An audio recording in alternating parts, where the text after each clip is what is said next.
All right. Good morning. I'm Scott Brady with Frazier Roofing. We're at Matt Guy's house at 1002 Highway 24 in Louisville, Georgia. It's November 1st, 9 a.m., 59 degrees. We are here to see if these shingles are repairable. But there's a couple things I wanted to point out first that deals with code and proper installation. So if we look down here, the adjuster awarded for a few shingles down there.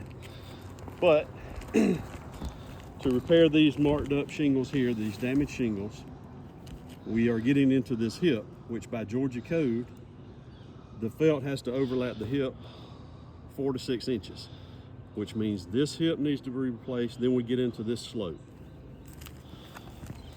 All right, up here, and there's several places like this. Up here,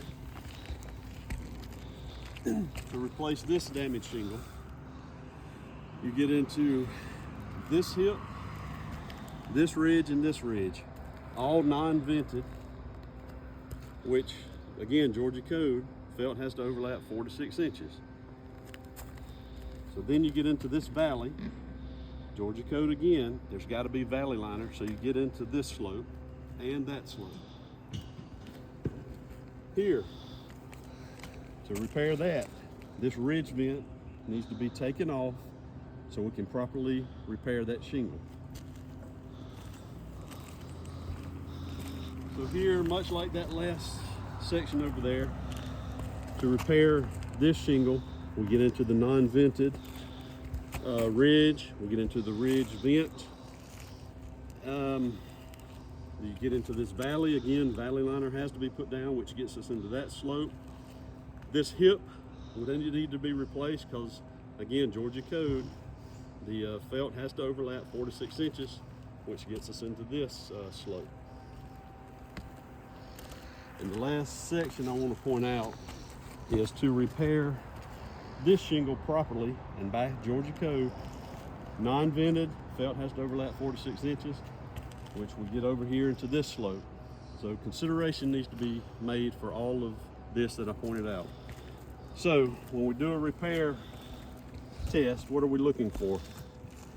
Looking for mat transfer, creasing shingles, granule loss, and any tearing of the shingles. So over here, we have a control area. And Jody, if you'll get in and get the condition, I'll use a paintbrush to see if there's any granule loss right now, which there's very little. I mean, these are very old shingles. And that's the repair area. Once we get through with the repair, we'll compare them to see the difference. Jody will be recording any of these conditions, any failures. I'll be taking photos. All right. So let's see. This will be the shingle that we're repairing. And to repair this shingle, we have to take the nails out of these too.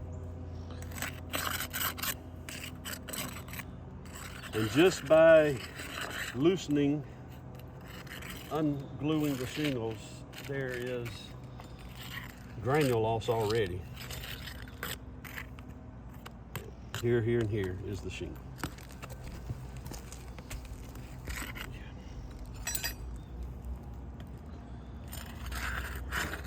And I'm going to be very gentle with these shingles because they are old, and try not to tear any, lift them too high or anything like that.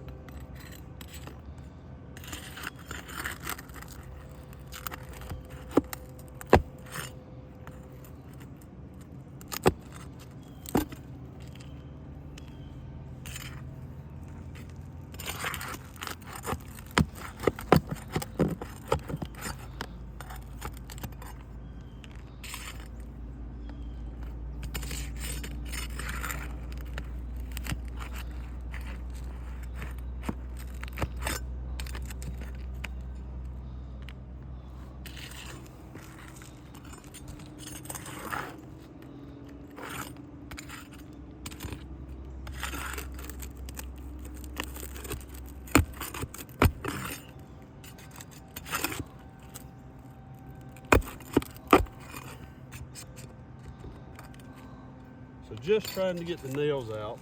We have tearing here.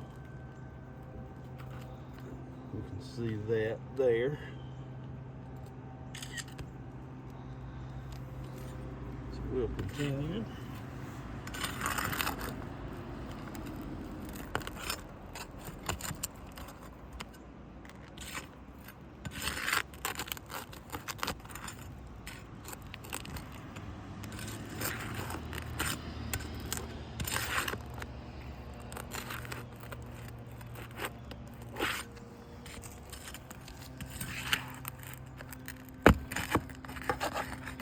A lot of tearing going on.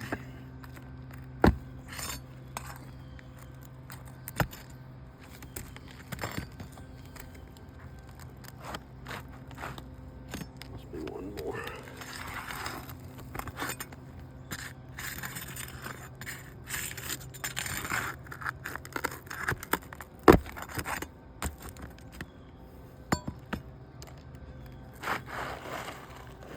Okay.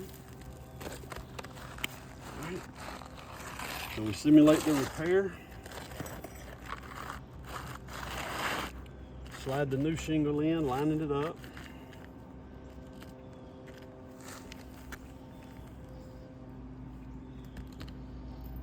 So we're only going to lift the shingle enough to get the hammer under there where we can nail in the nails on.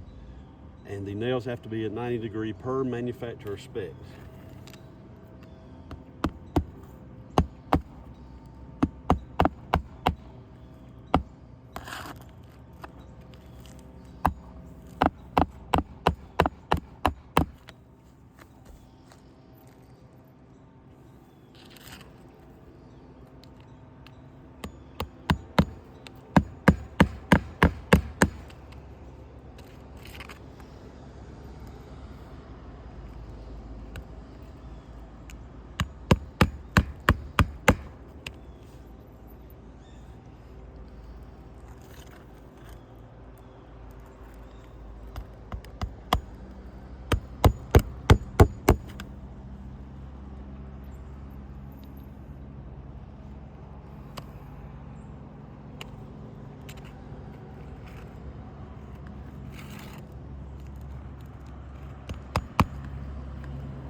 All right, so let's check for any of the criteria we was looking for failure.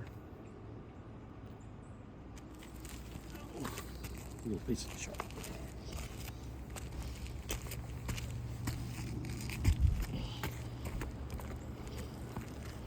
So, mat transfer.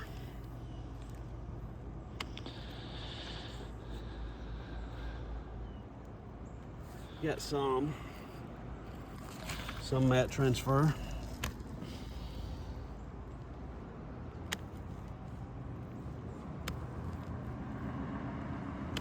Not a great deal of mat transfer, but you've got some.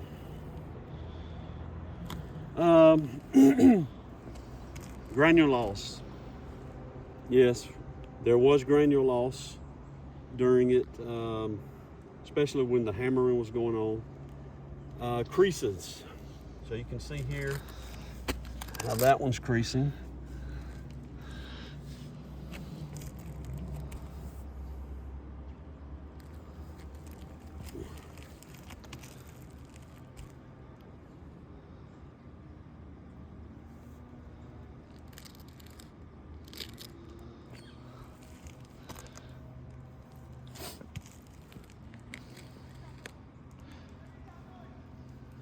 Tearing, we did see some tearing there. So this is a failed test.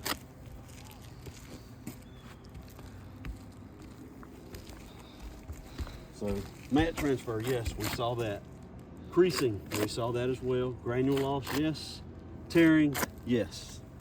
So consideration needs to be made to replace this roof based on this and the other factors that we pointed out. Thank you.